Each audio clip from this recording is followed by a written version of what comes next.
ಇವತ್ತು ಏನು ಹೇಳ್ತಾ ಇದ್ದೀವಿ, ಈ ಒಂದು ಆಗಸ್ಟ್ 17ನೇ ತಾರೀಕಿಂದ ಸೆಪ್ಟೆಂಬರ್ 16ನೇ ತಾರೀಕು ತನಕ 1 ತಿಂಗಳುಗಳ ಕಾಲ ಏನಿದೆ, ರವಿ ಮತ್ತು ಕೇತು ಒಟ್ಟಿಗೆ ಬರ್ತಾರೆ. ರವಿ ಮತ್ತು ಕೇತು ಒಟ್ಟಿಗೆ ಬಂದಾಗ ಯಾವ ಒಂದು ರಾಜಕೀಯ ಕುಟುಂಬದಲ್ಲಿ ತಂದೆ ಮಕ್ಕಳು ಇಬ್ಬರೂ ರಾಜಕೀಯದಲ್ಲಿರ್ತಾರೆ, ಆ ಕುಟುಂಬಗಳಿಗೂ ತೊಂದರೆ ಉಂಟಾಗ್ತಕ್ಕಂಥ ಪಾಸಿಬಿಲಿಟಿ ಇರುತ್ತೆ. ಯಾತಕ್ಕೆ ಅಂದರೆ ರವಿ ಕೇತು ಒಂದೇ ಮನೆಯಲ್ಲಿ ಬರ್ತಾ ಇದ್ದಾರೆ.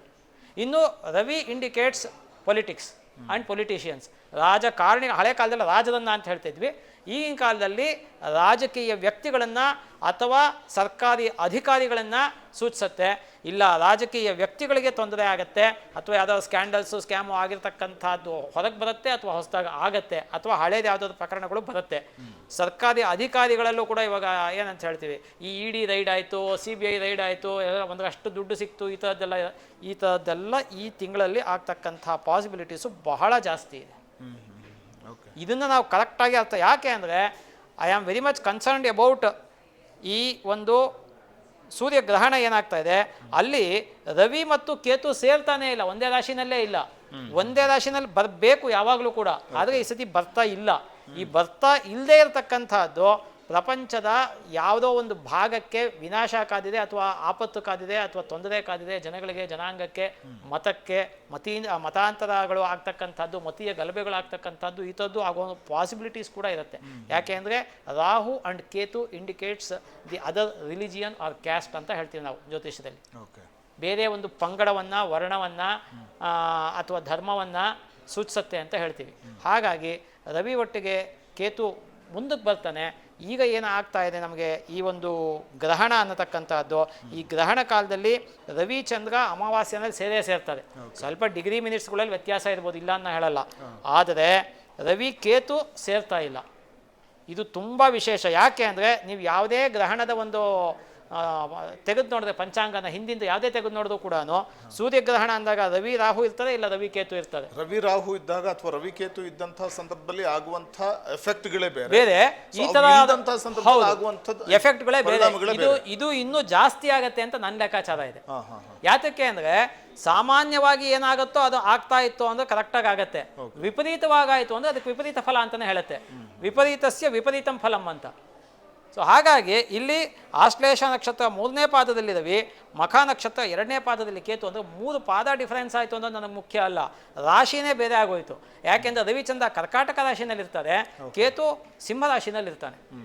ಸೊ ಗ್ರಹಣ ಈ ಥರ ಆಗ್ತಕ್ಕಂಥದ್ದು ಎಷ್ಟೋ 100 ವರ್ಷಗಳಿಗೆ ಒಂದು ಸತಿ ಆಗ್ತಕ್ಕಂಥದ್ದು. ಅದೇ ನಮಗೆ ಇದಕ್ಕೆ 15 ದಿನಕ್ಕೆ ಚಂದ್ರಗ್ರಹಣ ಆಗುತ್ತೆ, ಅಲ್ಲಿ ಕರೆಕ್ಟಾಗಿ ಆಗುತ್ತೆ. ಅದ್ರ ಬಗ್ಗೆ ಆಮೇಲೆ ಹೇಳ್ತೀನಿ ನಾನು.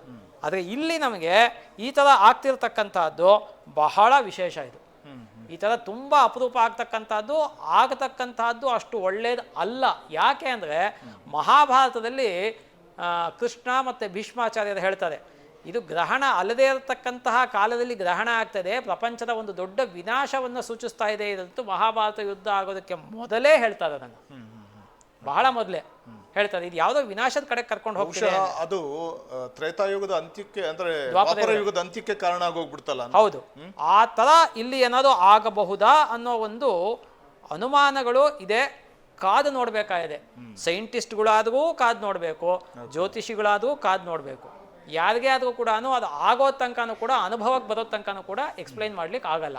ಅನುಭವಕ್ಕೆ ಬರಬೇಕು, ಅನುಭವಕ್ಕೆ ಬರುತ್ತೆ ಅನ್ನೋ ಒಂದು ಹೋಪ್ಸ್ ಇದೆ ನನಗೆ. ಬಹಳ ಒಂದು ಆಶ್ಚರ್ಯ ಅಂತಂದ್ರೆ, ಸೊ ಇಂಥ ಕಾಲಘಟ್ಟದಲ್ಲಿ, ಇಂಥ ಸಂದರ್ಭದಲ್ಲಿ, ಇಂಥ ಸಮಯಕ್ಕೇ ಗ್ರಹಣಗಳು ಗೋಚರವಾಗುತ್ತೆ ಅನ್ನುವಂಥದ್ದು ಬರ್ದಿಡೋದಿದೆಯಲ್ಲ, ಹೌದು, ಜಾತಕದಲ್ಲಿ, ಅದು ಮಾತ್ರ ಅತ್ಯದ್ಭುತ ಸರ್. ಅದು ಮಾತ್ರ ಅತ್ಯದ್ಭುತ. ಯಾಕೆ ಅಂದರೆ ನಾನು ಇವಾಗಷ್ಟೇ ಕೋಟ್ ಮಾಡ್ತಾ ಇದ್ದಂಗೆ ಮಹಾಭಾರತದಲ್ಲಿ ನಮಗೆ ಭಾಳ ಸ್ಪಷ್ಟವಾದ ಉಲ್ಲೇಖಗಳು ಸಿಗುತ್ತೆ. ಅಂದರೆ ಮಹಾಭಾರತ ನಡೆದು 5000 ವರ್ಷಗಳಿಗಿಂತ ಜಾಸ್ತಿ ಆಯಿತು.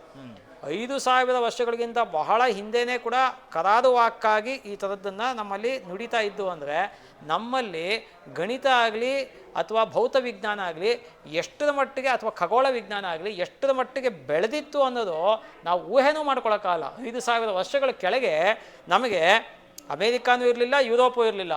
ಅಕಸ್ಮಾತ್ 1000 ವರ್ಷಗಳ ಕೆಳಗಿದ್ದರೆ ಜನ ಗೆಡ್ಡೆಗಣಸ್ ತಿನ್ಕೊಂಡಿದ್ವು. ಅಂಥ ಕಾಲದಲ್ಲಿ ನಮ್ಮ ಋಷಿ ಮುನಿಗಳು ಬರೆದಿಟ್ಟಿರೋದು ಈ ಥರದನ್ನು. ಇದನ್ನು ಮೆಚ್ಚಬೇಕು. ಆ್ಯಕ್ಚುಯಲ್ ಆಗಿ ವಿಜ್ಞಾನಿಗಳು ಅನ್ನಿಸ್ಕೊಂಡಿರೋದು ಬೇರೆ ಏನೋ ಫಲಗಳ ಬಗ್ಗೆ ಕಿತ್ತಾಡೋದ್ರ ಬದಲು ಇಂಥದನ್ನು ನಾವು ಕೋಟ್ ಮಾಡಬೇಕು ಆ್ಯಕ್ಚುಯಲ್ ಆಗಿ. ಇದು ಬಹಳ ಇಂಪಾರ್ಟೆಂಟು. ಯಾಕೆಂದರೆ ಎಲ್ರಿಗೂ ಗೊತ್ತಿರತಕ್ಕಂಥ ವಿಚಾರ ಏನು ಅಂದರೆ ಪದೇ ಪದೇ ಹೇಳ್ತಿದ್ದೀನಿ ನಾನು ಅದನ್ನು. ರವಿಯೊಟ್ಟಿಗೆ ರಾಹು ಅಥವಾ ಕೇತು ಬಂದರೆ ಸೂರ್ಯಗ್ರಹಣ, ಚಂದ್ರೊಟ್ಟಿಗೆ ರಾಹು ಅಥವಾ ಕೇತು ಬಂದರೆ ಚಂದ್ರಗ್ರಹಣ. ಆದರೆ ಇಲ್ಲಿ ರವಿಯೊಟ್ಟಿಗೆ ಕೇತು ಬರ್ತಾನೆ ಇಲ್ಲ, ಸೂರ್ಯಗ್ರಹಣ ಆಗ್ತಾ ಇದೆ. ಇದು ವಿಶೇಷ.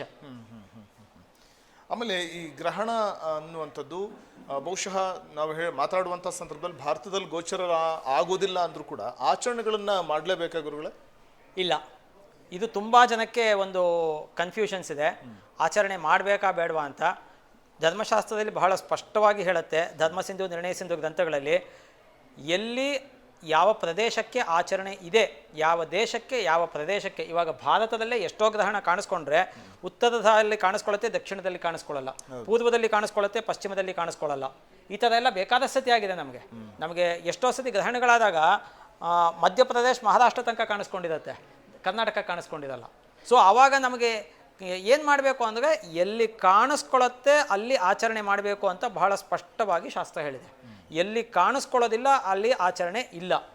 ಎಲ್ಲದಕ್ಕಿಂತ ಮೋಸ್ಟ್ ಇಂಪಾರ್ಟೆಂಟ್ ಏನು ಅಂದರೆ, ತುಂಬ ಜನ ಗ್ರಹಣ ಬರಬೇಕಾದ್ರೆ ನಾನು ತುಂಬಾ ಅಬ್ಸರ್ವ್ ಮಾಡ್ತಾ ಇರ್ತೀನಿ ಜನಗಳು ಏನು ಹೇಳ್ತಾರೆ ಅನ್ನೋದನ್ನು. ಯಾವಾಗ ಸೂರ್ಯಗ್ರಹಣ ರಾತ್ರಿ ಕಾಲದಲ್ಲಾಗತ್ತೆ, ಚಂದ್ರಗ್ರಹಣ ಹಗಲು ಹೊತ್ತಲ್ಲಾಗತ್ತೆ, ಆವಾಗ ನಮಗೆ ಗ್ರಹಣ ಕಾಣೋದಿಲ್ಲ. ಆಗಲೂ ಕೂಡ ಆಚರಣೆ ಬೇಕಾಗಿಲ್ಲ ಅಂತ ಶಾಸ್ತ್ರ ಹೇಳುತ್ತೆ. ಹೌದು, ಹಗಲೊತ್ತು ಚಂದ್ರಗ್ರಹಣ ಆಯಿತು ಅಂದರೆ ಚಂದ್ರಗ್ರಹಣ ಕಾಣೋದೇ ಇಲ್ಲ. ಮ್ಯಾಥಮೆಟಿಕಲ್ ಕ್ಯಾಲ್ಕುಲೇಷನ್ಸ್ ಅಲ್ಲಿ ಈ ಥರ ತುಂಬ ಅಪರೂಪಕ್ಕೆ ಆಗತ್ತೆ. ರಾತ್ರಿ ಹೊತ್ತು ಆಯಿತು ಅಂದರೆ ಆ ಥರದಕ್ಕೂ ಕಾಣಿಸ್ಕೊಳ್ಳೋದಿಲ್ಲ ಸೂರ್ಯಗ್ರಹಣ ಆಯಿತು ಅಂದರೆ. ಹಾಗಾಗಿ ಏನಾಗುತ್ತೆ ಅಂದರೆ ಅಂತಹ ಕಾಲದಲ್ಲಿ ಅದು ನಮಗೆ ಮಾಡಬೇಕಾಗಿಲ್ಲ ಅನ್ನೋದನ್ನು ಬಹಳ ಸ್ಪಷ್ಟವಾಗಿ ಶಾಸ್ತ್ರಗಳು ಉಲ್ಲೇಖ ಕೊಡುತ್ತೆ ನಮಗೆ. ನೋಡಿ, ಅದಕ್ಕೆ ಶಾಸ್ತ್ರದ ಉಲ್ಲೇಖ ಕೂಡ ನಿಮಗೆ ಓದ್ತೀನಿ. ಸಮಾಜದಲ್ಲಿ ಜನಗಳು ಜಾಗೃತರಾಗಲಿ. ಸೂರ್ಯಗ್ರಹೋ ಯದಾ ರಾತ್ರೌ ದಿವಾ ಚಂದ್ರಗ್ರಹಸ್ತಥಾ ತತ್ರ ಸ್ನಾನಂ ನ ಕುರ್ವೀತ ದದ್ಯಾ ದಾನಂ ನ ಚ ಕ್ವಚಿತ್. ಅಲ್ಲಿ ಸ್ನಾನ ಮಾಡಬೇಕಾಗಿಲ್ಲ, ದಾನ ಕೊಡಬೇಕಾಗಿಲ್ಲ, ತರ್ಪಣ ಕೊಡಬೇಕಾಗಿಲ್ಲ, ಏನೂ ಮಾಡಬೇಕಾಗಿಲ್ಲ. ಯಾಕೆ ಅಂದರೆ ಸೂರ್ಯಗ್ರಹಣ ರಾತ್ರಿನಲ್ಲಾಯಿತು ಅಂದರೆ ಚಂದ್ರಗ್ರಹಣ ಹಗಲಿನಲ್ಲಾಯಿತು ಅಂದರೆ ನಾವು ಅದನ್ನು ಫಾಲೋ ಮಾಡಬೇಕಾಗಿಲ್ಲ ಅನ್ನೋದನ್ನು ಬಹಳ ಸ್ಪಷ್ಟವಾಗಿ ನಮಗೆ ನಿರ್ಣಯ ಸಿಂಧು ಗ್ರಂಥದಲ್ಲಿ ಹೇಳಿರ್ತಕ್ಕಂಥದ್ದು. ಇಷ್ಟರ ಮಟ್ಟಿಗೆ ಆದರೆ ಜನಗಳನ್ನು ಮಿಸ್ಗೈಡ್ ಮಾಡ್ತಕ್ಕಂತಹ ಜನಗಳೇ ಜಾಸ್ತಿ ಇದ್ದಾರೆ. ನಾನು ಅದನ್ನು ಘಂಟಾಘೋಷವಾಗಿ ಹೇಳ್ತೀನಿ, ಜನಗಳನ್ನ ಮಿಸ್ಗೈಡ್ ಮಾಡ್ತಕ್ಕಂತಹ ಜನಗಳೇ ಜಾಸ್ತಿ ಇದ್ದಾರೆ.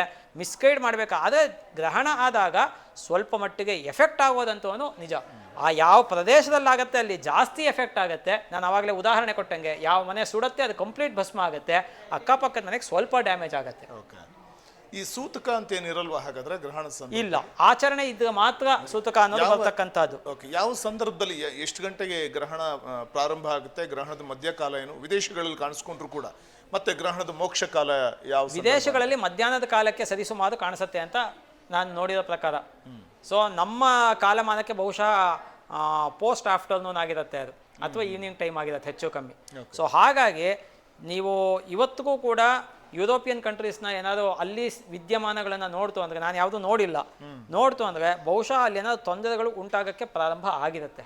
ಯಾಕೆ ಅಂದರೆ ಗ್ರಹಣ ಪ್ರಾರಂಭ ಆಗೋದಕ್ಕೆ ಸುಮಾರು 10-15 ದಿನಗಳ ಮುಂಚೆನೇ ಅದರ ಒಂದು ಈವಿಲ್ ಎಫೆಕ್ಟ್ ಅಂತ ಏನು ಹೇಳ್ತೀವಿ, ಬ್ಯಾಡ್ ಎಫೆಕ್ಟ್ ಅಂತ, ಅದು ಕೆಲವು ಯಾವ ಪ್ರದೇಶದಲ್ಲಿ ಆಗತ್ತೆ ಸಂಪೂರ್ಣವಾಗಿ ಅಂಥ ಕಡೆ ಆಗತ್ತೆ ಅನ್ನೋದನ್ನು ಹೇಳುತ್ತೆ. ಸೊ ಹಾಗಾಗಿ ಅದು ಇರುತ್ತೆ ನಮಗೆ. ಅಂಥ ಜಾಗದಲ್ಲಿ ಎಲ್ಲಿ ತನಕ ಇರುತ್ತೆ ಅಂದರೆ ಹೆಚ್ಚು ಕಮ್ಮಿ 3 ತಿಂಗಳಿಂದ 6 ತಿಂಗಳ ತನಕ ಎಫೆಕ್ಟ್ ಇರುತ್ತೆ.